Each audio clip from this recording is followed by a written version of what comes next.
Boleh. Yang kedua, bolehkah seorang laki-laki berkahwin dengan anak tirinya setelah bercerai dengan isterinya tetapi masih belum melakukan hubungan suami isteri? Jawabnya boleh dan tidak boleh. Begitu. Faham soalan, faham jawapan.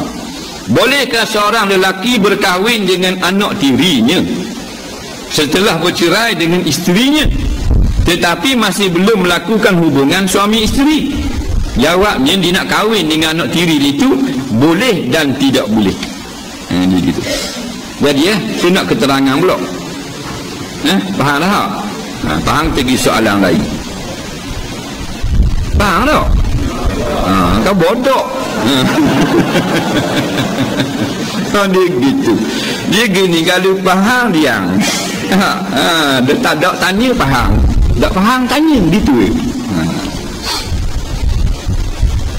Dia gini, bila kita berkahwin dengan seorang perempuan, dan perempuan itu ada anak perempuan atau anak laki-laki, kita pun jawab nikah tu, dia panggil nak jadi isteri kita tu dengan tunang ke jawab nikah? Selesai kita jawab nikah. Aku terimalah nikahnya dengan mas kahwin yang tersebut itu.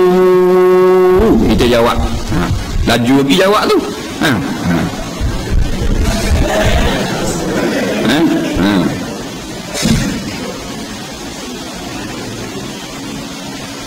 Maka lepas pada jawab tu, dia baru jadi isteri. Betul tak? Hak puan tu jadi isteri kita. Bila jadi isteri kita, dia ada anak. Anak tu namanya anak isteri. Faham baik? Nak faham situ. Kita dah buat benda lagi, jimat dah kan, nak jimat lepas tu imam baru sudah akad nikah. Faham?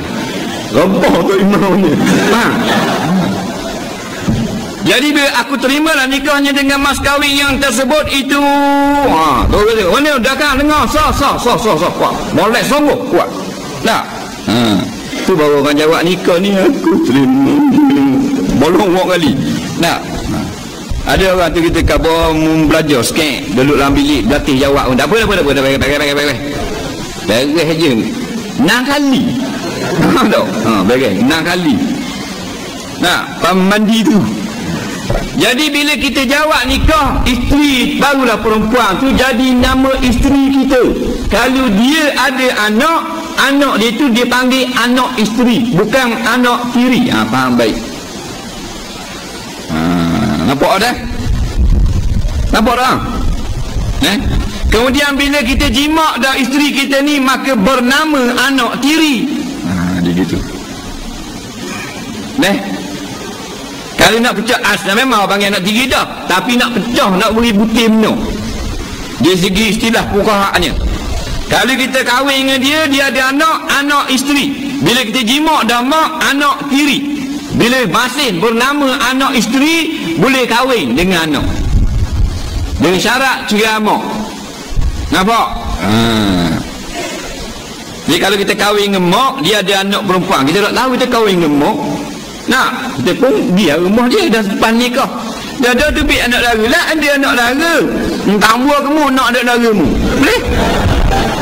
Kita tak jamuh lagi mak, kita pun cerai, aku cerai kamu, lepas cerai tu nikah pula dengan anak, boleh. Situ dulu juga boleh, panggil tak imam semula kalau muka tak madu, tapi hukum boleh. Syarat tak kita jimak lagi mak. Nampak?